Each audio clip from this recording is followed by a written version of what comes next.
Good morning, good afternoon, or good evening. Wherever you are in the world, welcome to another edition of Jerry's Take on China, and I'm Jerry. Most of what we know in the West about China is wrong. We read articles, we see and we hear news reports. There are even books about how China is economically collapsing. But they've been saying that for over 20 years. And now China, including Hong Kong, has 135 companies listed in the Fortune 500. That's more than any other country in the world, including the USA, which has 122. Foreign investment has steadily grown, and globally, China is the #1 recipient.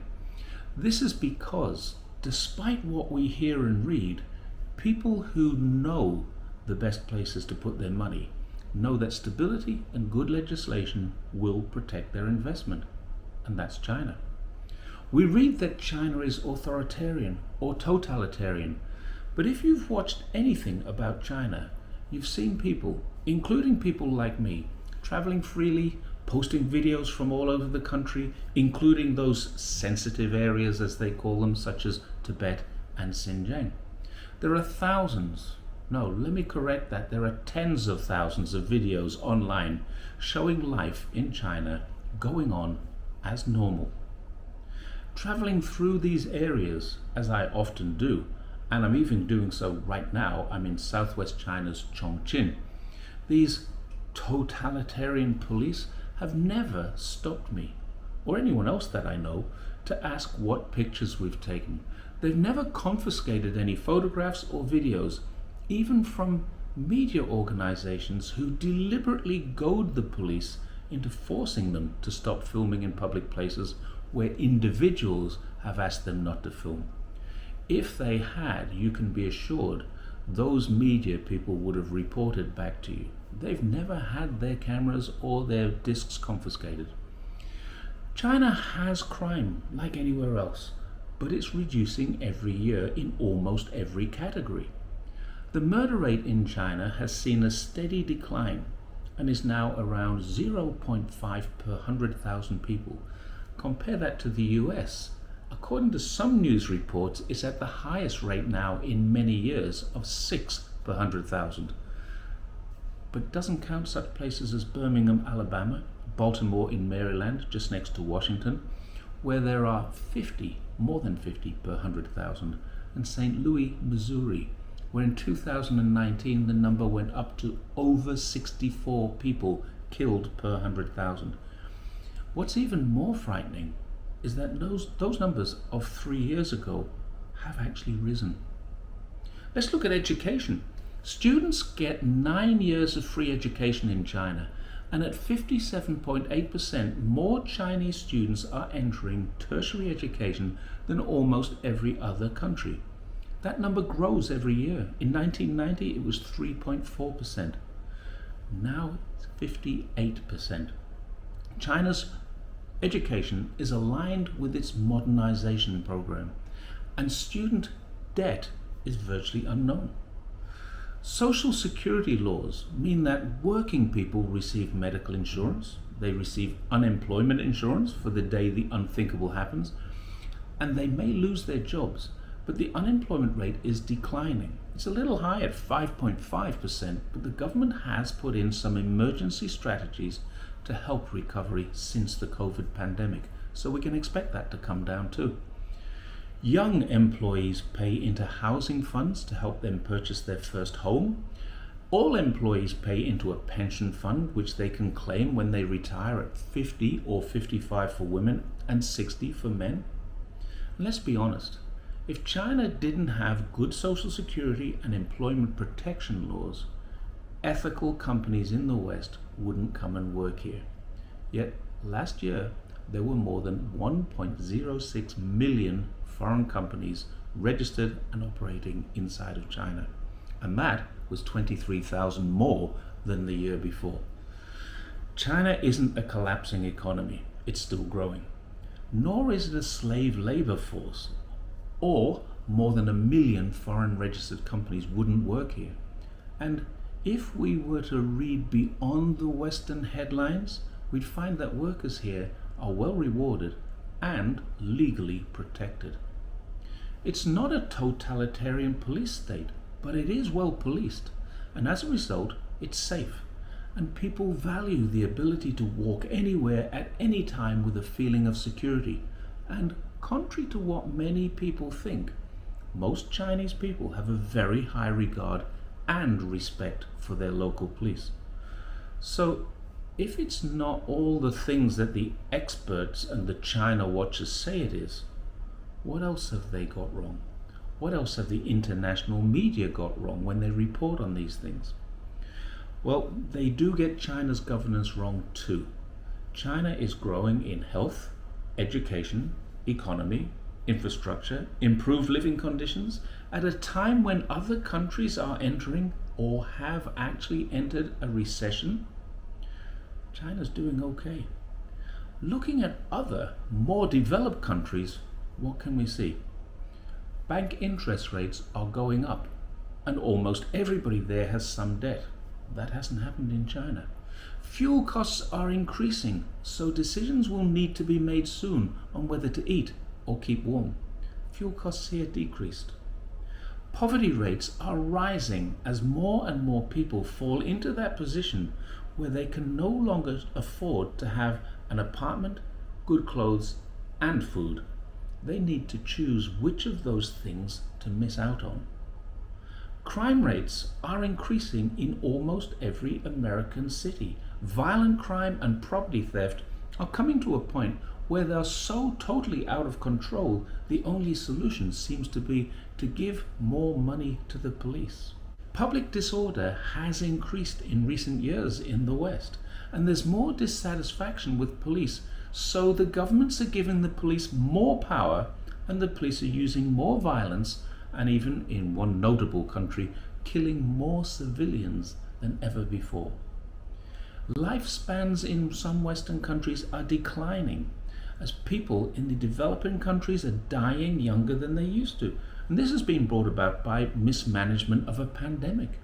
But it's also partially caused by some people who just can't afford to go to hospital. China, on the other hand, has none of those problems.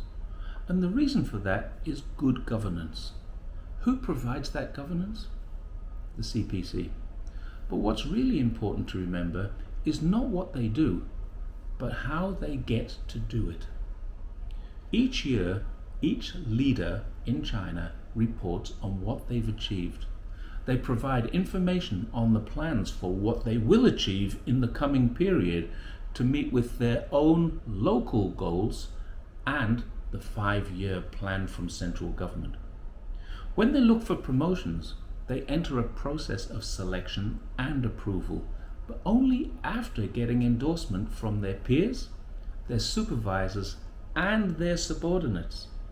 If they have failed to meet their objectives, if they haven't managed things well, they aren't getting promoted, and in some cases, they'll get removed, as has been seen in some notable incidents, particularly around the management of the COVID pandemic.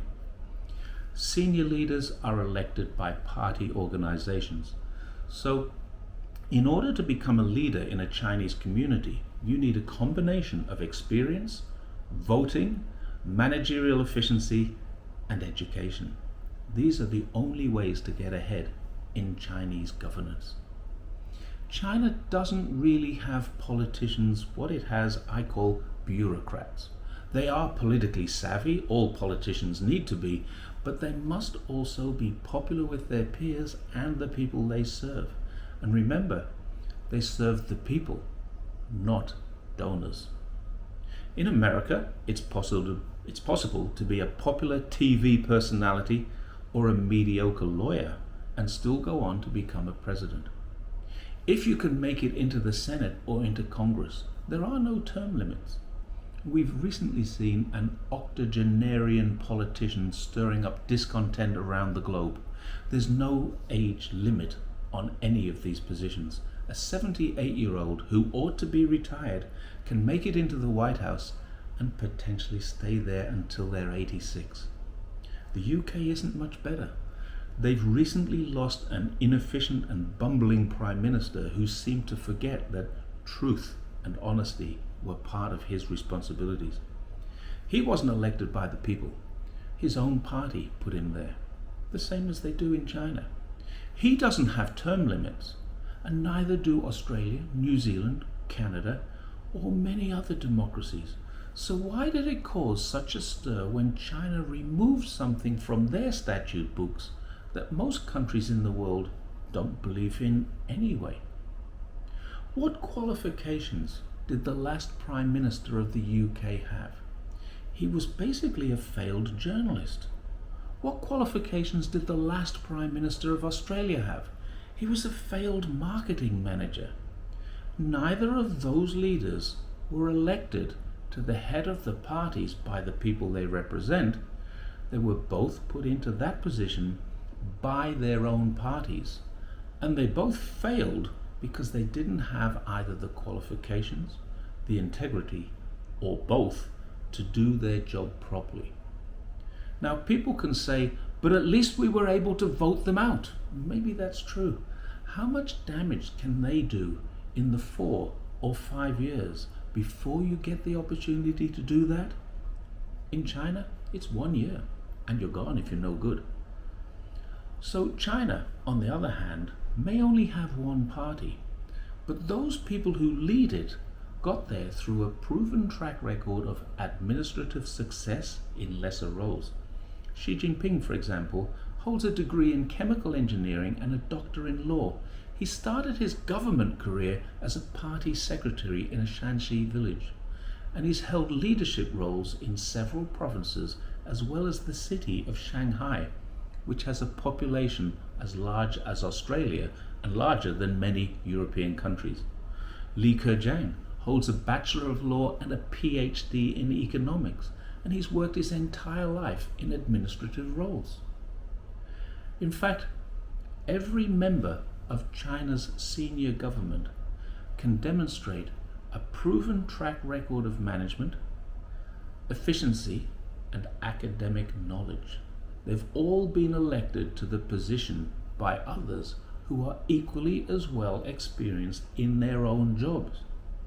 So it's only through hard work, extensive study, a process of election and selection that it's possible to reach the top in China's governance. So people ask me, do you support the CPC? The answer is, actually I do. I've seen what they can do. I've seen how well they do it. And when I compare it to other countries that I know about, there's actually no comparison. It's quite obvious why the Chinese government has the support of almost 100% of the people they represent. What isn't so obvious is why so many people who are not Chinese would like to change that. Now today I've mentioned a lot of facts, a lot of statistics, and a lot of information. And I have links to everything. There will be a link to one document which will give you links to all of the things that I've talked about today. Please feel free to question them. Please feel free to challenge me on them. But if you're just going to call me names, as people keep doing these days, because I support the CPC, that doesn't make me a bad guy. Because I support the CPC, that doesn't make me wrong. If you think I'm wrong, tell me where I'm wrong. If you think I'm a bad guy, go watch someone else's video. And that's all I have to say tonight. Thank you very much for watching, and I'll see you next time. Bye for now.